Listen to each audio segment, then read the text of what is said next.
Hey everybody, welcome to the Bridgetown Podcast. John Mark Comer here. I am sitting in the basement of First Baptist Church. I'm here with the lovely Bethany Allen, who's one of our pastors. Hello, Bethy. Hi. And we are here with the legendary Dr. Gerry Breshears. None of this Gary nonsense. Dr. Breshears for this morning. If you're tracking with our podcast, you're not hearing a Sunday sermon. You know the last few weeks we did in-depth teaching from Matthew chapter 5 as we're working through the Sermon on the Mount in all that Jesus has to say to, well, not all he has to say, but what he has to say in Matthew 5 to nonviolence and enemy love. And it just raises all sorts of questions. So rather than do 2 months of Sunday teachings on the subject, we thought it would be fitting to sit down with a number of leading experts on the subject who have spent a great deal of time working through the implications, not only of Matthew 5, but of the writings of the New Testament as whole, and then, of course, the narrative arc of Jesus of Nazareth's life, death, and resurrection, and all that it has to say for us as followers of Jesus, and a little bit that it has to say to our world. But for the most part, we're interested in our own life as we follow Jesus. So we're here with Dr. Breshears. We're really happy you're here. Thank you. I'm glad I'm here, too. If you don't know Gerry, he's the head of the theology department at Western Seminary across the river, a pastor to many, including myself, mentor to many, including myself. And Bethany. I was going to say, I'll put my hand right up. Right. I need help. Absolutely, all the way. And Gerry, I don't know how to intro you. I like to think of you as like the most pacifist I know. So it's like you read Jesus' teachings to mean, nonviolence and enemy love, but yet you're so like balanced and you always have that, like you're so aware of the other side of the conversation. And often it becomes this abstract theory that quickly runs off into la-la land, and you're just really grounded. So we thought it would be fitting to have you on. So maybe just a little bit of backstory about how you got to this reading. Most people that we have on, myself included, did not grow up hearing this interpretation of Matthew 5 and the New Testament around nonviolence and enemy love. And so we got to it later on through the Bible. But you actually did grow up with it. Am I right? Yeah, I grew up in a Brethren context in the Ozarks of Missouri. And also known as Missouri, no, for those of us that did not grow up there. St. Louis, north and east is Missouri. I'm from Missouri, south and west. Yeah. We like Oregon, we have two states. New. They just have different names for them. Yeah. So I'm from Missouri. Missouri are all, they're called killing people. But in Missouri, we're pacifist. No, that's not true. I did grow up in a Brethren context. Plain and pacifist is literally in my genes. And Brethren, for those that don't know, is an Anabaptist tradition. It's one of the Anabaptist groups. Goes back to Plymouth Brethren? Well, mine is not Plymouth Brethren. That's a more conservative group. But kind of offshoot of that, right? But it's the same crowd. Yeah. They all come out of Mount Simons, and different groups came out of that because everybody splits. And so I grew up with the idea that everything is plain, you don't put on airs, and pacifist, you don't hit back. And that's just where it was. And it wasn't even a question for me. That was just there.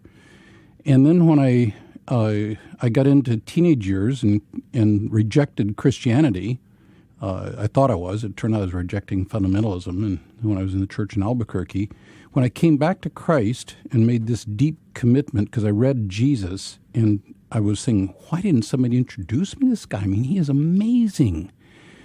And I was 18. You know what happens to 18-year-olds in like 1964, 65? Any of you know?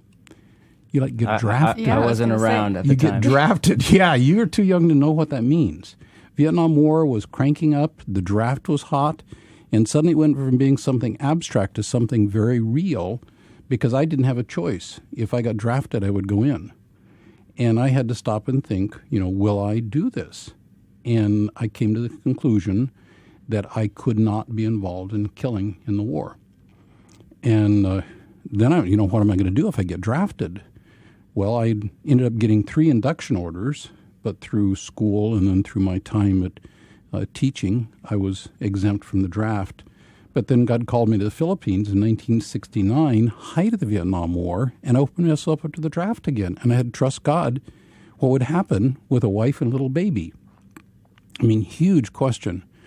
And that's been all the way through. So to me, this has never been an abstract discussion since well, really since I was 18 years old, and that was a long time ago, is what would I do? Because I was under the threat of being drafted, and, what would I do? And I wasn't, so I didn't have to ask that question. So it's a very real question for me, and I stand with the idea that killing is just not the way of Jesus. And we're to love our enemies, do good to them, be peacemakers. I mean, you've talked about it in your podcast. So yeah, fantastic. Thanks for the backstory. So, man, so many questions I would love to ask you with each person that we're sitting down with, rather than have a monster conversation on every single aspect of nonviolence and all of its implications. We just want to zero in on one area. So with you, we thought we'd just give you the hardest of all of them. Well, of course. So, just that's a compliment. A softball. Yeah, right. Yeah. So it's one of the interesting things, and I'd love to even have you speak to this, is often when I teach on or talk about nonviolence and enemy love, there's like it's emotionally loaded for a lot of people. I think it does touch a deep place. And so often you get this like knee-jerk reaction. And it's interesting. Usually people have this kind of comeback, and usually you hear one or two of the same things every single time. And usually the first thing you hear is this like hardcore, well, that means somebody breaks into your house in the middle of the night and you have a wife and children there, and they're going to, not just like steal your TV. They're going to somehow, murder and rape and like all this quite violent things, and you're just going to sit there and pray for them and watch it happen. And I've literally had people say, I'm just so glad I'm not in your family and stuff like that. So, and I think it is interesting that people go to that gnarly extreme, not because that's an impossibility, but because it is interesting. I'm just interested. That's the first place that people go. But I would love to have you actually speak to that. So, and even I've been thinking about it. There was on my block, so a few houses down, I live in a nice, safe neighborhood, so it's kind of easy for me. It is more abstract concept for me. But just last year, one of my neighbors woke up in the middle of the night, and there was somebody butt naked with a giant knife on top of his bed, with him and his wife in bed, that had the knife over, and this person was high on drugs. And this person actually had a gun pulled out. I don't know, I'm not sure exactly how it went down, but it was in the paper and all that.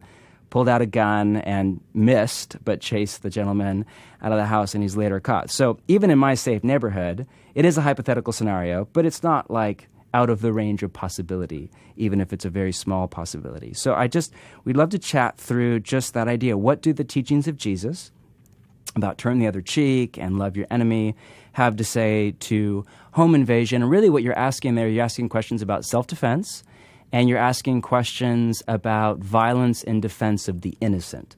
Because, would you just sit by there and stand or whatever? So here's a question from one of our listeners. If an intruder broke into your house in the middle of the night, threatened your wife and children with a gun, would you use force of some type, including a gun, to resist him? Or here's another one. If there's a madman in a mall with a gun, should he be shot by a police officer, or should everyone try to win him over by dying if necessary? Or here's another one. I dislike violence, but wonder about the classic home intrusion self-defense dilemma. I'm getting married in a few weeks, and I can't imagine not using violence to defend my wife if necessary. What is my role as a protector? Well, this is not an easy question, obviously, but part of it is we immediately go to the extreme. I'm an old man. I've got a lot of old friends. I've never had that happen. I lived on North 4th Street in Albuquerque as a kid, which was not a safe neighborhood. And I am very much in the habit of looking around to see what's going on. And I've avoided a lot of difficulties simply by looking around. I lock my doors at night. I do those kinds of things. There's a lot of things you can do to prepare so that you don't have to face that. But there is the possibility of that happening, like you said, in your neighborhood. And to me, loving an enemy means stopping him from totally ruining his life. But I'm not going to shoot him. I don't have a gun in my house. I'm not going to have a gun in my house. But what I am going to do is be prepared at a certain level to stop somebody from doing something like that. Because if they go through and kill or rape, oh my gosh, that's a horrible consequence for them. So I'm going to stop them. Maybe a good thing to do would be like my two granddaughters. They're both black belts in karate. I pity the guy that tries to take them on. They're not killing anybody with that, but they're stopping them from doing something. So are you distinguishing between violence and force? Absolutely. Yeah, violence or vengeance. Parse that out a little bit. I think Romans 12, that you'll talk about another thing, where it says, leave vengeance to God. Right. Vengeance, you hurt me, I'm going to get you back. That's the Lamech cycle that you've talked about in your sermons. And violence or vengeance is what Jesus says, stop it. And that's the big problem he's talking about, which is the hate your enemy thing there in Matthew 5.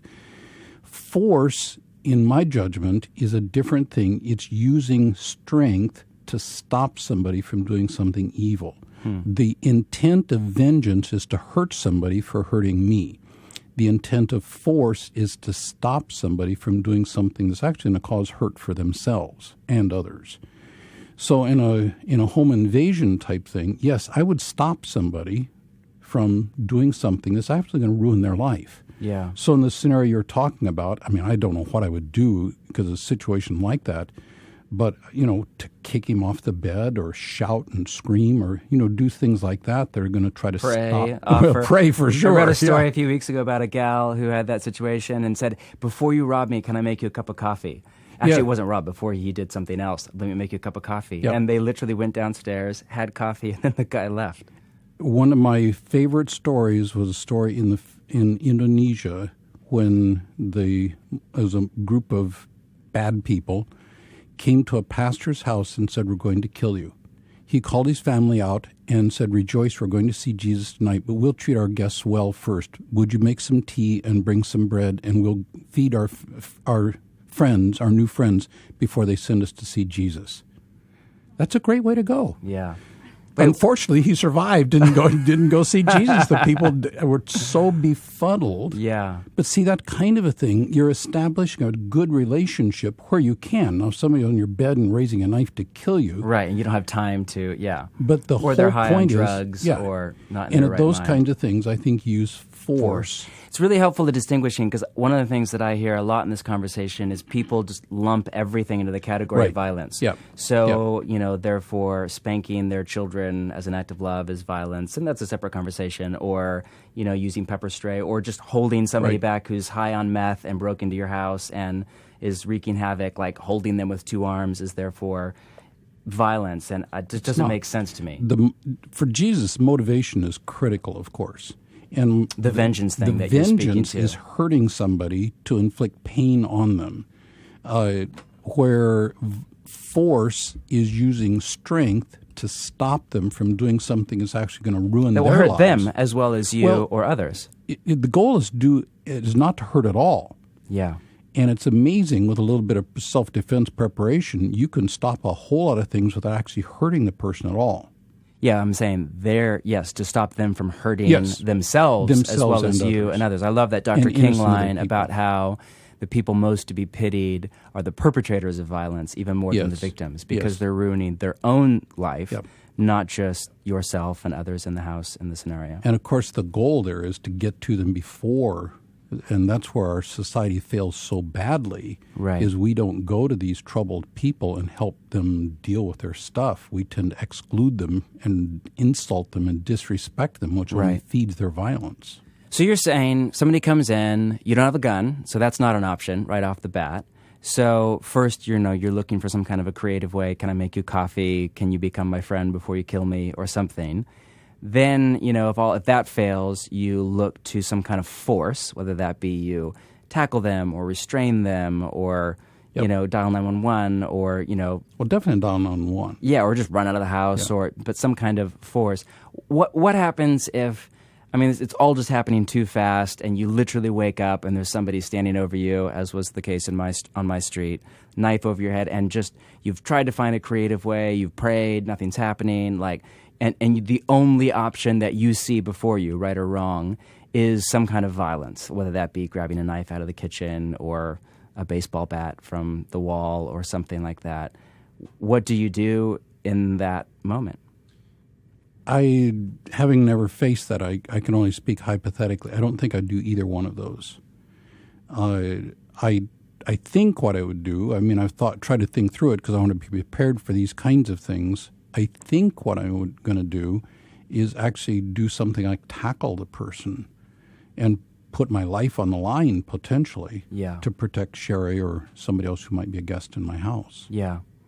And then, of course, you have that. I remember this from seminary when I was with you and with Todd Miles in our ethics class, talking about, are there contradictory commands? And that's one of the big questions here. And, because it seems like there's one impulse to turn the other cheek, love your enemy, not fight evil with violence, Matthew 5.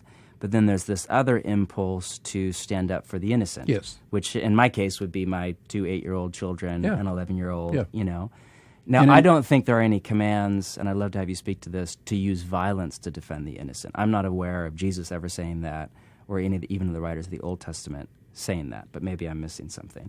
Well, but there's definitely a call to stand up for the innocent. Yeah, to protect the innocent, and it doesn't go into details. You do have things in the Old Testament, of course, with various kinds of punishments, capital punishment. That's not done by the individual. It's done by that's done by the court system.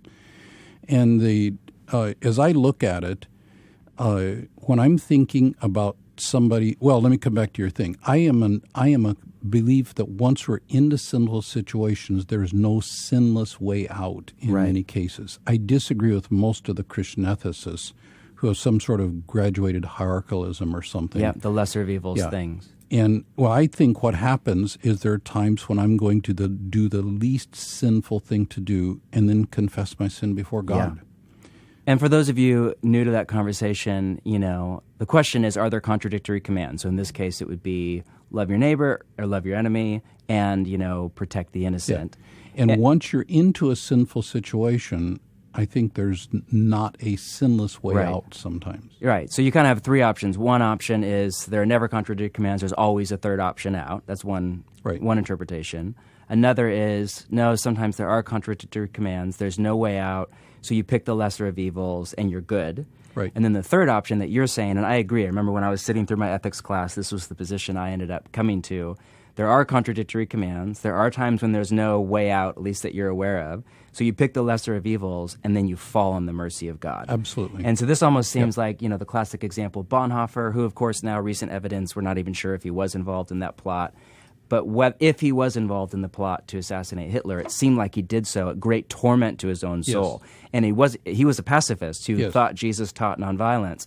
But he did this because it just felt like an impossible situation, could not get out of the scenario. And, of course, we don't know what his end kind of emotional or mental state was. Mm-hmm. But it seems like if he did it on purpose, he did it like begging for the mercy of God. Absolutely. And that seems like kind of the right heart posture. Yeah, Joel Burnell, who's a very good friend of mine and an international Bonhoeffer expert, is teaching a class on Bonhoeffer at the seminary. You guys could come in and audit it. Oh, that sounds amazing. Nights. Yeah, it is. Joel is he's a top-level expert, lives in Wrocław, Poland, which is Bonhoeffer's birthplace. Wow. And he's gone through that at great length. And he says, yes, that's exactly what it was. Bonhoeffer decided at a spot where he had to be involved to stop Hitler, if necessary, by murderous force, but did it always as this is an evil thing and I have to repent before God. Wow, and fall on his mercy. And the interesting thing about that is the whole thing backfired and ended up making a bad problem worse. Yeah. Which is a separate conversation we don't have time for. So, okay, let me run this by you, because I've thought this through. Again, hypothetical scenario more for you, but I have a family. So somebody comes into my home in the middle of the night. There's a repeat of what happened 3 houses down last year. One, I don't have a gun in the house because for all sorts of reasons. One is just statistically I'm more likely to harm my family than I am that person. 2 is I don't want to. He might just be there to steal my. I don't have a TV. Steal my iPhone or my laptop or a chair or something like that. But then I pull out a gun, and then all of a sudden it goes up to this whole other level, and now it becomes this violent thing. Or his gun wasn't even loaded, or it was a squirt gun. You hear those crazy stories, and it was just there to intimidate me. So I don't have a gun in the house, so that's not an option. But first I pray, and I actually believe that Jesus could intervene in the situation. And I'd pray out loud. Yeah. Secondly, I talk to him, look for some kind of a creative, hey, what do you need? Of course, we love the Les Mis analogy of the robber in the house. And here, take the candle holders too, you know what I mean? And sending the man off with more. Do you need food? Do you need money? Do you need help with rent or whatever? So you look for a creative way to love your enemy. Third, if there was failure, God's not answering my prayer, at least as I can see it, he's not hearing me, or he's out of his mind or her mind or whatever. Third is force, nonviolent force, whether I tackle the person, even if it's at my own, risking my own neck, to restrain them while my family runs out of the house and calls 911 or whatever. And then last option, if like they're literally there with a gun to my child's head or whatever, and the only thing I can possibly think of is go get the like vegetable knife from the kitchen and take a run, you do it and fall on the mercy of God. But you're saying you wouldn't even do that in the first place. If I'm just trying to think through the hypothetical scenario. Yeah. Well, either way, you do it and then repent of it as sin, Absolutely. fall on the mercy of God. Yep. That was wrong. That was Yep. my lack of faith. That was whatever. But in an impossible situation, it was that's kind of like where I've worked through it. And there's a pattern I see in Scripture where God uses sin to judge sin. So when he sends the Babylonians to judge the sin of Jerusalem, what the Babylonians do is absolute sin, and God uses sin to judge sin sometimes. So I actually see a pattern there that would kind of be like what we're talking about here. Of course, I'm not God. That's a whole different thing. Right. Yeah. Well, what I'm hearing too, what I'm hearing you guys say, especially, and I'm thinking my mind is kind of going a million miles a minute, but as we're thinking about these scenarios, I think about all these people I knew growing up in the South who, get your guns and protect yourself. And it's like hyper noble to do that. And since coming to the Northwest, I have a different way of thinking and engaging this topic. But I think the biggest thing that stands out for me, at least in this conversation, that I hear you saying, Gerry, is be prepared. Like, think through these things well. And I know you said it, and it could just seem like something that we just go with. But for me, I'm thinking, how often are we thinking through scenarios where we're trying to connect relationally or with Jesus in those scenarios or whatever that are going to help us be alert to the moment and the things that we need to be alert to if something like that took place. So anyway, I'm thankful for that because that's actually helpful for me right now. Yeah, I actually have scripts in my mind because I actually was near at one time when I was in Amsterdam one time, I saw a man beating a woman,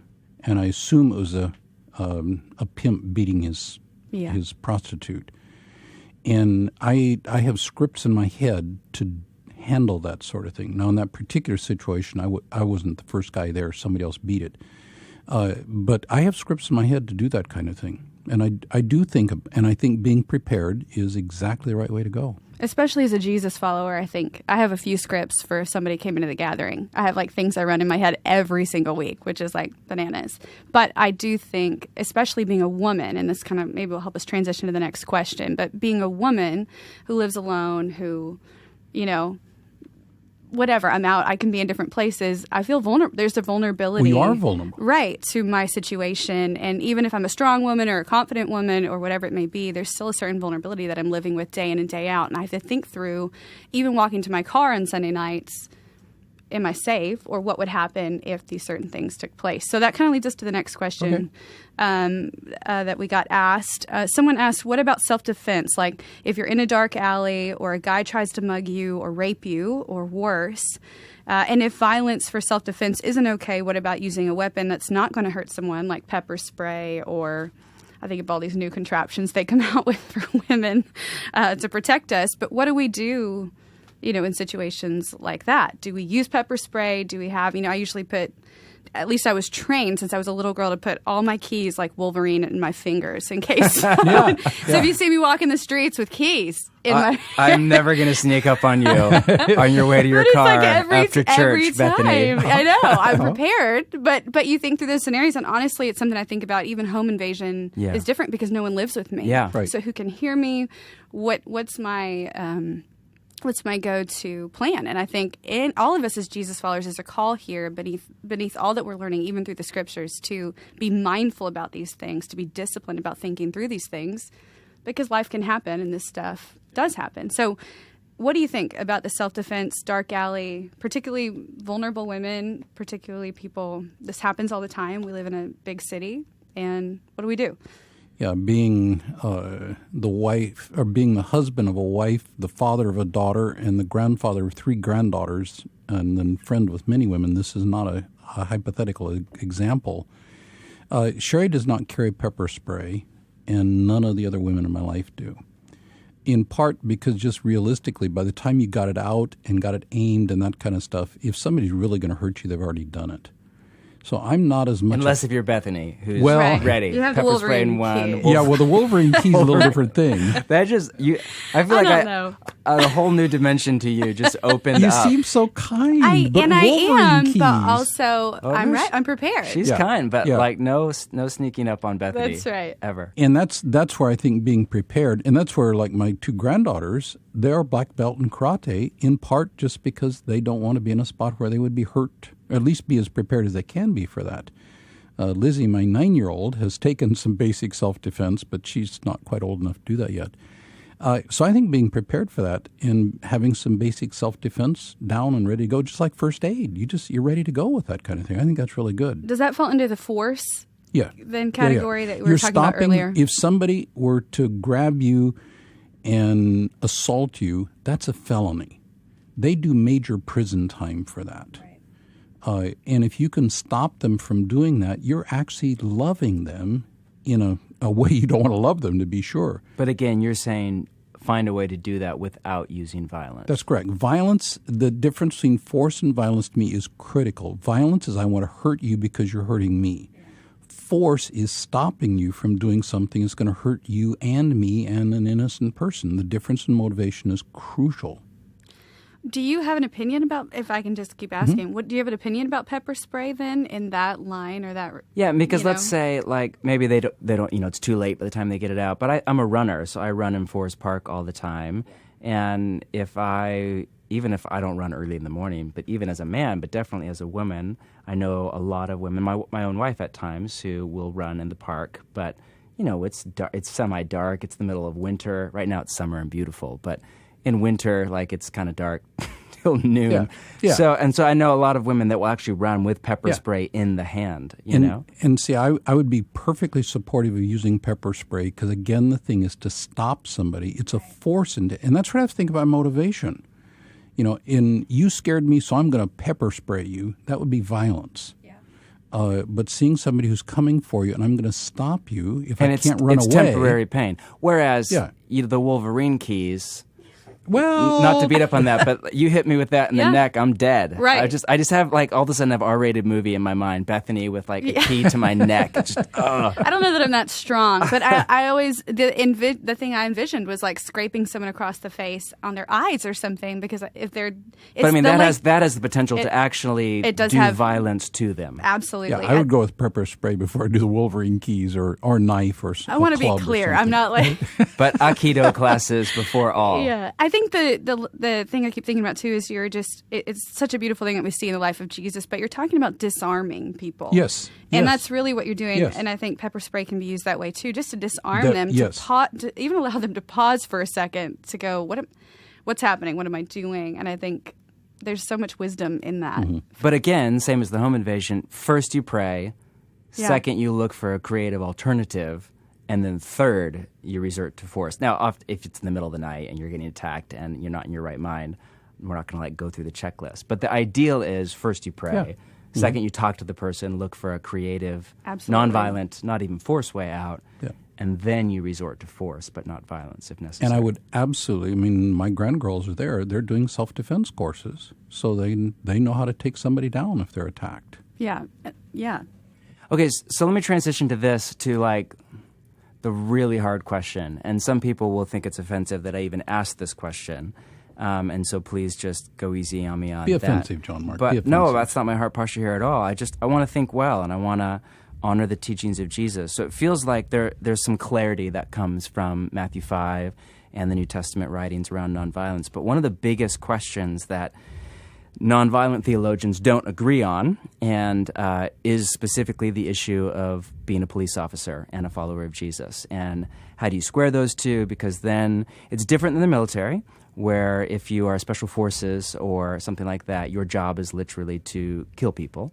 Whereas as a police officer, your job is to protect and serve, but you are in a job, in a vocation, that will potentially put you in a scenario where you have to use violence. So I'd just love to have you. There's no chapter and verse answer to this question. There is no, even in nonviolent theologians and nonviolent theological interpretations, there is diversity of opinion here. I'd just love to have you speak to that. One of the things that I think about is in Luke chapter 3, when John the Baptist is interacting with people about what does it mean to repent and do good, do justice, is soldiers ask him, what should they do? And he doesn't say, get out of the military. Now, John the Baptist is not Jesus. What he does say is, don't be corrupt. Do your job without using that to feather your own nest, so to speak. So that seems to me as a pattern where you can do this in just ways. So I've got a number of friends, close friends, who are police officers. I'm thinking one in particular who's not a pastor. And he's been 9 years on the Portland police force. He's a pastor now and not on the police force anymore. And he went through 9 years and he never fired his weapon, ever. And his goal was always to control a situation and stop people from doing evil things. And now this particular friend, Tom Pennington, he's not a pacifist. But when I listen to how he does his police job, he is actually doing pacifist. Yeah, his goal is to use the absolute minimum level of force to control a situation. Most of the police officers' training is in de-escalating a situation and disarming, those kind of things, and actually using any kind of force, a baton or a taser or their Glock 9mm, is the very last thing they want to do. I've got another friend who's a Portland police sergeant. He's been on the force 20 years. He's never fired his weapon. He's had it out and used to control situations. But he has been in situations where he now carries a whole lot of PTSD simply because he's been in horrific situations to bring calm and peace into that situation. I actually think a pacifist could be a police officer, but you'd also be at that spot where you're prepared to, then there could be situations where you would be required by your job to kill somebody, to stop in a deadly force situation where you're actually stopping somebody from killing somebody else. And the very last situation would be to kill somebody. Right. And I think a pacifist could be a police officer and be a very good police officer, but they'd have to know that they're in a spot where they're in the most extreme of situations where people have guns out and are blazing away with it or whatever, and you're at a spot where you have to stop it, and it could be that you'd have to be required to kill somebody. But I look at all my police officer friends, not one of them has ever fired their weapon. Fascinating. Gary, just a few more questions that we have for you. Are you going to be kind to me, unlike John Mark, right? so kind. Remember, I was your favorite student. This is just all love and affection. We had a question come in, and just they asked, if you're a victim of rape, which is something I know that even as a women's pastor, I'm faced with often. It's more common than people think. Way more common. Yeah, I've dealt with quite a few. I can't even express even this summer just the level. Just this is a huge conversation we're having often, unfortunately. But the question is, if you're a victim of rape, does turning the other cheek mean asking a prosecutor not to press charges against your rapist? Or how should Christians relate to the justice system, especially in scenarios and situations like this? And then just to even add on to that question, how do you love family and relatives that continually abuse physically, emotionally, sexually, spiritually, all that? Like how, when they're inflicting that kind of pain in your life, how do you love them in line with the way and the teachings of Jesus? Well, you're right. That's the hardest question I know how to deal with. I mean, that is very real. It's not hypothetical. It's not extreme like a home robbery kind of thing. Right. The actual reality of forcible rape or assault or abuse is a all too common domestic violence constantly happening. My fundamental thing is still come back, and that is to stop the evil with the least forceful way to do things. In a case where let's just take a rape situation, because I've got one I've dealt with recently.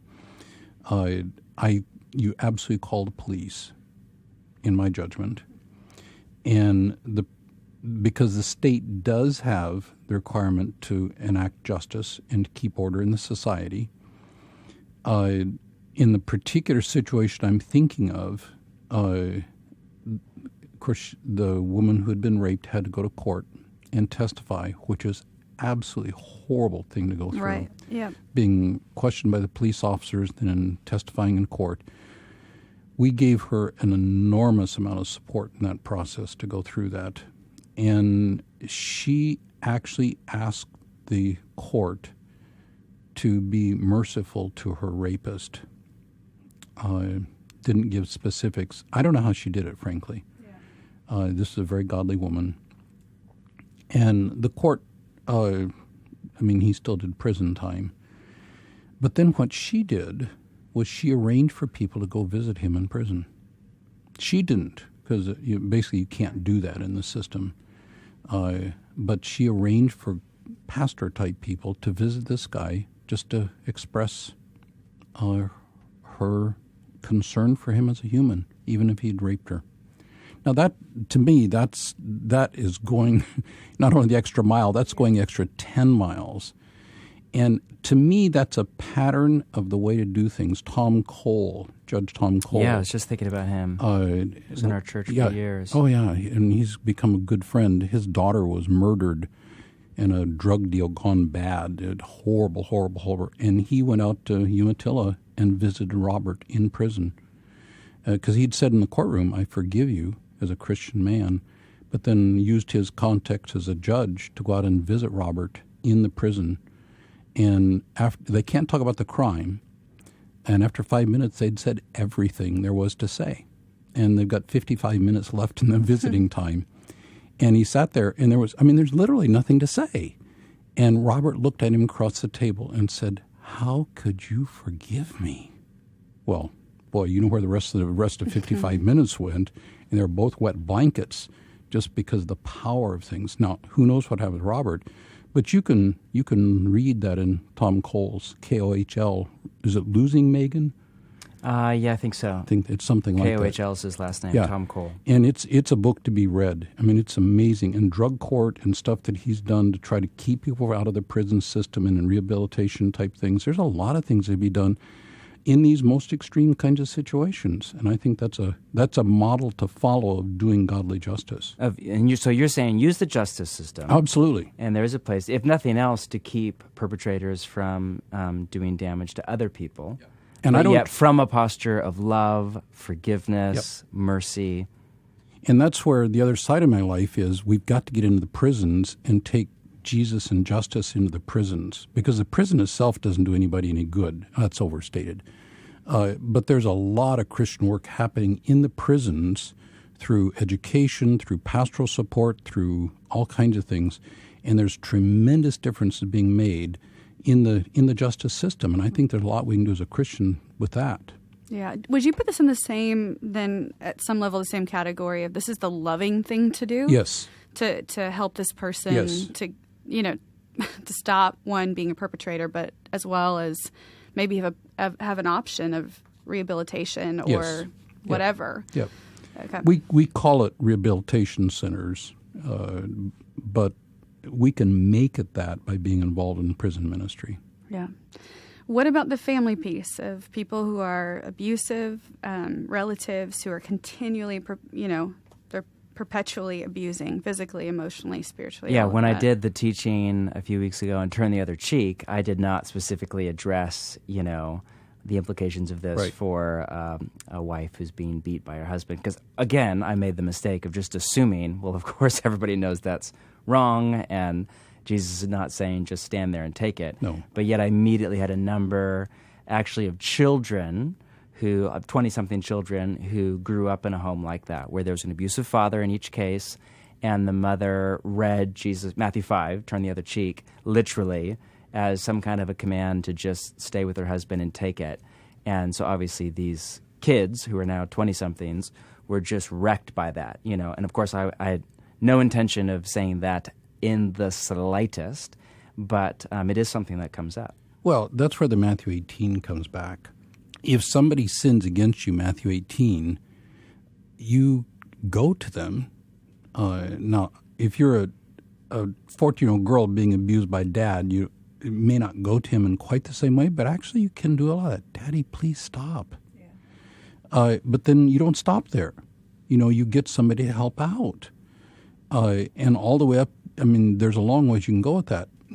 nobody should ever be abused in a home. And this is a place where the church, as we become more aware of domestic violence and the kinds of things going on, and better at interacting with it. So we've got groups like ARMS that are a good resource. It's free to the user. Stacy Womack and the crowd do a great job with that, both perpetrator and victim. And there's a lot we can do with that. But I think we should say regularly, and we should preach from our pulpits and teach from our classes, if you're being abused in your home, you should report it to the police, to Child Protective Services, to your pastor, because we've got to stop it.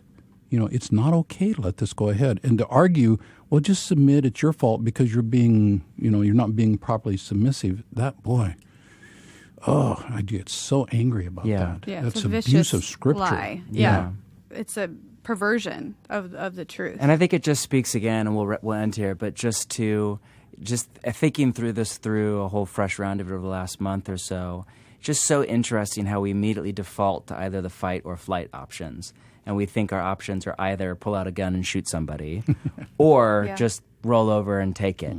And man, that's just our imaginations are so captive to violence, or for a few of us to passivism, rather than to pacify passivism, that we just need to, I think, open our mind's eye and our imagination to all of the implications of Jesus' teachings around creative alternative solutions to violence done from a posture of enemy love, but with stop evil and do justice kind of in mind. So, Gerry, thank you so much for being with us. If you're listening, obviously not a lot of black and white answers, not a lot of chapter and verse, because at this point we're dealing with implications and we're wrestling with, hey, what's Gerry, as a theologian, as somebody who spent time in it, as a pastor and a counselor, what's your take on the implications of Jesus' teaching for self-defense, home invasion, pepper spray? Obviously, there's no chapter and verse in the Bible about pepper spray. So at this point, we're extrapolating out our best take at implications. And so we really respect you, Gerry,